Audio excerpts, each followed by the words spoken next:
हाफिज गुल बहादुर, ये वो आदमी है जिसका नाम सुनते ही पाकिस्तानी सेना इलाका छोड़ के भाग जाती है। ये मैं नहीं कह रहा हूँ, ये पाकिस्तानी सेना के अंदर के लोग बोलते हैं कि हाफिज गुल बहादुर इतना ड्रेडेस्ट है, इस तरीके का वो आतंकवादी बोलते हैं और ये अपने आप को मुजाहिदीन बोलते हैं। हाफिज गुल बहादुर जो इस तरीके का मुजाहिदीन है कि जहाँ पहुँच जाए उसका गैंग, हाफिज खुद नहीं, उसका गैंग वहाँ पे पाकिस्तानी आर्मी अब घबरानी शुरू हो जाती है। पाकिस्तानी आर्मी के साथ-साथ उसके जो सिक्योरिटी फोर्सेस है, पुलिस हो या एफसी हो, सब घबरा करके इलाका छोड़ के भागते हैं, साथ में हथियार छोड़ जाते हैं। हाफिज गुल बहादुर का फोटो मेरे पास है। ये फोटो है और सबसे कोने में जो टोपी लगा के बैठा है वो हाफिज गुल बहादुर। एक चीज हाफिज गुल बहादुर पाकिस्तानी सेना ने बोला था कई साल पहले, मतलब 3-4 साल पहले, कि हाफिज गुल बहादुर मर चुका। हाफिज गुल बहादुर ने एक ऑडियो निकाला। उस ऑडियो में हाफिज ने बोला है कि भाई मैं मरा नहीं हूँ, जिंदा हूँ। और ये ऑडियो 1 जनवरी 2026 को रिकॉर्ड हुआ है। अच्छा, अब तो वो ये बोलेगा क्या कि मैं 1 जनवरी 2026 को रिकॉर्ड हो रहा है, उसको उसका लॉन्ग टर्म फ्यूचर उसकी थिंकिंग में नहीं होगा। तो उससे पता लगता है कि ये ऑडियो रीसेंट है। 1 जनवरी 2026 की डेट देने का मतलब वो अगर 23 में मरा, तो 23 में अगर उसने देना भी था तो वो 24 का देता, 24 की मई का देता। लेकिन 26 1 जनवरी का मतलब हाफिज गुल बहादुर जिंदा तो है। बहुत दिन से कोशिश ये हो रही थी कि हाफिज गुल बहादुर के ग्रुप को तोड़ा जाए और इसलिए ये खबरें उड़ाई गई थी। एक लंबे साइलेंस के बाद, लंबे साल तक ये भी गायब था। इसने अपने 26 मिनट का वीडियो निकाला और उसमें ये बोला कि मैं जिंदा हूं और मेरा ग्रुप पाकिस्तान पे और ज्यादा हमले कर। जिस वीडियो में ये भी बोला कि मेरी मौत नहीं हुई है, मैं जिंदा हूं और मैं अफगानिस्तान में हूं। साथ में उसने ये भी बोला कि मेरे जो लोग हैं वो अफगान लोगों को अपने ग्रुप में ना शामिल करें।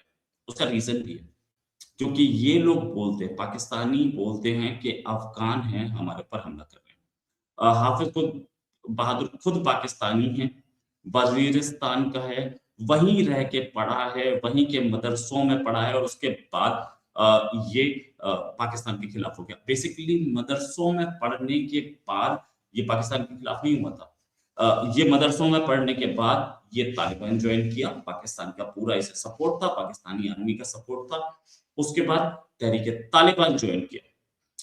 तालिबान से तहरीक तालिबान कैसे किया, इसकी भी एक कहानी है।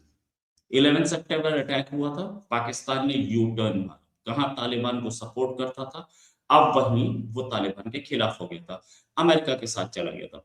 ये बात हाफिज गुल बहादुर को पसंद नहीं है। हाफिज गुल बहादुर टीटीपी चला गया, तहरीक तालिबान पाकिस्तान, वहां से उसने हमले किए। उसके बाद ऑपरेशन एक शुरू हुआ वजीरिस्तान में, पाकिस्तानी आर्मी का था, उसमें टीटीपी को नुकसान हुआ। हाफिज गुल बहादुर फिर टीटीपी छोड़ के अपना एक गैंग बना लिया उसने और उस गैंग से उसने पाकिस्तान पे हमले करने शुरू कर दिए। मोर रिसेंटली, अभी मैं बोलूं तो पिछले 1 साल में सबसे खूंखार हमले, सबसे डेंजरस, सबसे बड़े हमले अगर किसी ने पाकिस्तान पे किए हैं, पाकिस्तानी आर्मी पे किए हैं, उस पर्टिकुलर एरिया में, वजीरिस्तान या खैबर पख्तूनख्वा में, तो ये हाफिज गुल बहादुर ग्रुप का ही काम था। पाकिस्तानी आर्मी ये सोच रही थी कि हाफिज गुल मर चुका है, लेकिन मरा नहीं, जिंदा है। ये एक प्रूफ है। हाफिज जो बहादुर ग्रुप है या बहादुर खुद, ये ये अलकायदा, हक्कानी नेटवर्क और तहरीक तालिबान पाकिस्तान के साथ अच्छे वो बना के रखता है। हालांकि ये टीटीपी का 2007 में टीटीपी का नायब चीफ भी था, अमर नायब अमीर बोलते हैं उसको, मतलब डेप्यूटी चीफ भी था। लेकिन उधर से अलग होने के बाद इसके अच्छे रिलेशंस हैं टीटीपी से। और क्योंकि सबका मिशन एक है, पाकिस्तान को शरिया पे चलाना, पाकिस्तान को इस्लामिक कल्चर पे चलाना और पाकिस्तानी आर्मी से निजात दिलवाना। एक सिराजुद्दीन हक्कानी से इसके बड़े अच्छे कॉन्टैक्ट्स हैं और ये चाहता है कि मैं पाकिस्तान में अपना वो बनाऊँ। इसने इसी वीडियो में 26 मिनट के वीडियो में, क्योंकि वो एक और लैंग्वेज में था, मैं नहीं समझ पाया। उसको जो एक्सपर्ट्स ने मुझे बताया या मेरे दोस्तों ने जो मुझे बताया वो ये कि उसने बोला कि वज़ीरिस्तान का 50% एरिया मेरे कंट्रोल में है। अगर वो 50% बोल रहा है, तो 25% तो होगा ना। पाकिस्तानी आर्मी क्लेम करती है कि पूरा केपी के अपने हाथ में। नहीं है। हाफिज़ गुल बहादुर जो है, वो उसके पास इस समय 10,000 के आसपास लड़ाके हैं। 10,000 से ज़्यादा भी हो सकते हैं। मेरे पास ये एक इस तरीके की कंज़र्वेटिव फिगर है, ये जिसे बोलते हैं। मेरे पास इस तरीके की फिगर आई है, जिस फिगर में मैं मुझे मेरे दोस्तों ने बताई और मैं भी इस बात को मानता हूँ कि 10,000 के आसपास हो सकते हैं। हो सकता है कि वो 15-20 भी हों। हालाँकि इस वीडियो में उसने ये बोला है, बहादुर ने, कि आप अफ़गान लड़ाके मत हायर करो। सुनने की बात है। आप अफ़गान लड़ाके मत हायर करो, हमारे पास लड़ाके बहुत हैं, पहली चीज़। दूसरी चीज़, अफ़गान लड़ाके हायर करना बहुत आसान है इसमें, क्योंकि अफ़गानिस्तान में लोगों के पास जॉब नहीं है, वो आराम से आ जाएँगे और इस्लाम का मामला है, 72 हुरों का मामला है, लड़के आराम से जॉइन कर सकते हैं वहाँ के। दूसरा, जो पाकिस्तान से अफ़गान लोग बाहर निकाले गए हैं, वो they are more than willing, वो आराम से तैयार खड़े हैं कि हम हमला कर सकें, और हमें मौका मिले कि हम पाकिस्तान को कहीं पे औकात दिखाएँ। अच्छा, हाफ़िज़ गुल बहादुर जो है, उसका एक अच्छी प्रेज़ेंस है।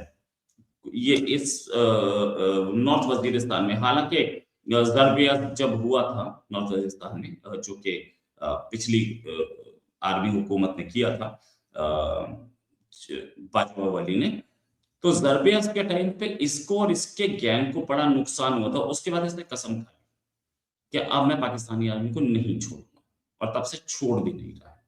तो इस ज़रबिया के बाद हमने ये देखा कि पाकिस्तान में कई इलाकों में इसने बड़े हमले किए, और वो भी उन हमलों की ज़िम्मेदारी लेता रहा।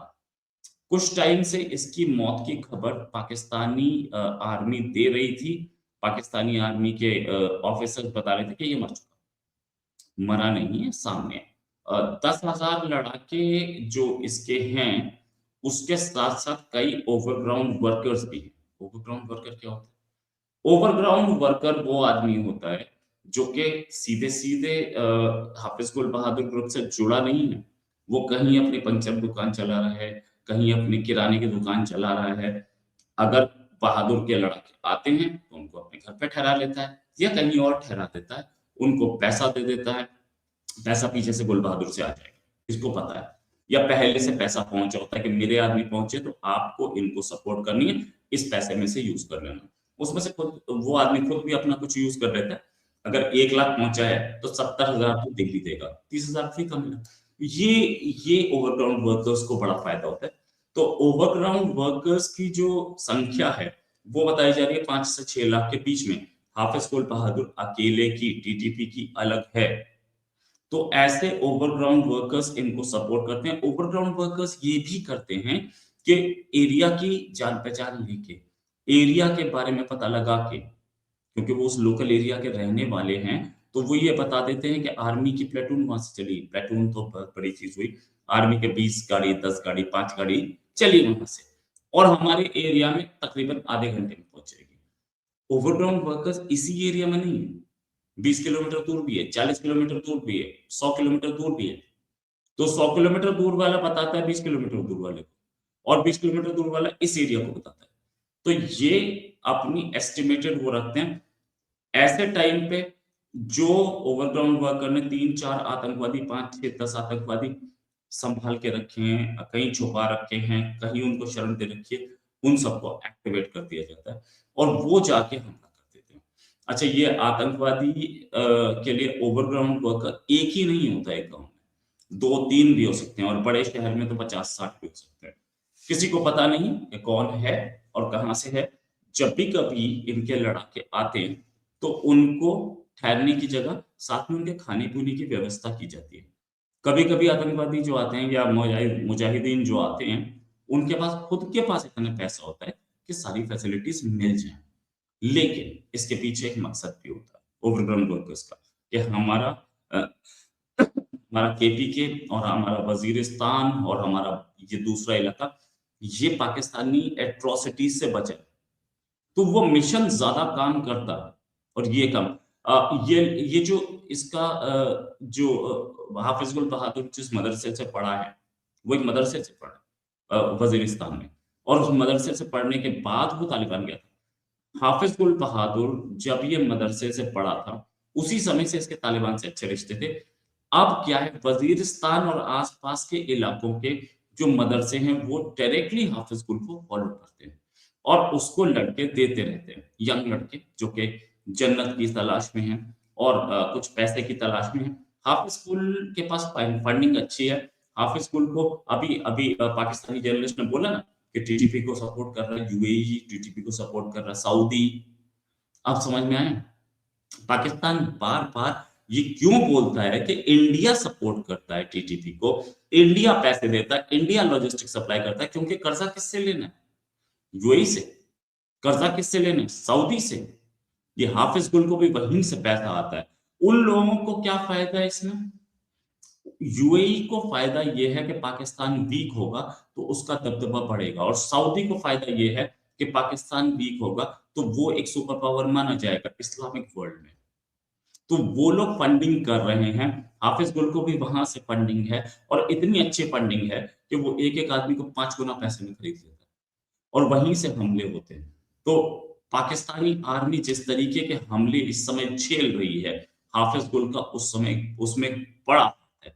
और हाफिज गुल ने अगर बोला है कि और ज्यादा हमले करो, ये वीडियो आया सामने है, सॉरी वीडियो नहीं, ऑडियो है। ये ऑडियो अब सामने आया। हाफिज गुल अपने लोगों से तो टच में होगा ना, उनके पास तो एक जूनियर होता है, फिर उसके बाद सीनियर होता है, उससे सीनियर होता है, उससे सीनियर होता है। हाफिज गुल बहादुर अपने जूनियर को बता देता है, वो अपने 4 जूनियर्स को बता देता है, उसके 4 जूनियर्स, मतलब एक आदमी पूरे हाफिज गुल बहादुर के गैंग में नायब है, मतलब सेकंड इन कमांड है। सेकंड इन कमांड इलाकों के डिस्ट्रिक्ट, 5 डिस्ट्रिक्ट का कोई इंचार्ज है। 5 डिस्ट्रिक्ट का इंचार्ज के बाद वो एक डिस्ट्रिक्ट के इंचार्ज को, और एक डिस्ट्रिक्ट के इंचार्ज से वो जाती है, परकोलेट करती है छोटे छोटे इलाके, 5 गांव का कोई इंचार्ज है, एक शहर का कोई इंचार्ज है, वहां तक जाती है। तो ये बातें पहले से जा रही थी, लेकिन हाफिज गुल ने एक बार दिखाया कि मेरी प्रेजेंस है, मैं यहाँ हूं, मैं जिंदा हूं, और पाकिस्तानी फोर्सेस पे जितना हमला कर सकते हो उतना ज्यादा करो। ये बात बहुत साइलेंट नहीं है, ये बात आसानी में लेने वाली नहीं है।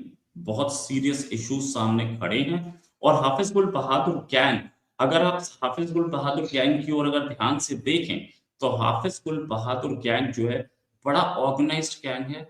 यूएई की तरफ से, सऊदी की तरफ से फंडिंग, और साथ में हाफिज गुल बहादुर गैंग जो है उसके पास लेटेस्ट वेपन्स भी हैं।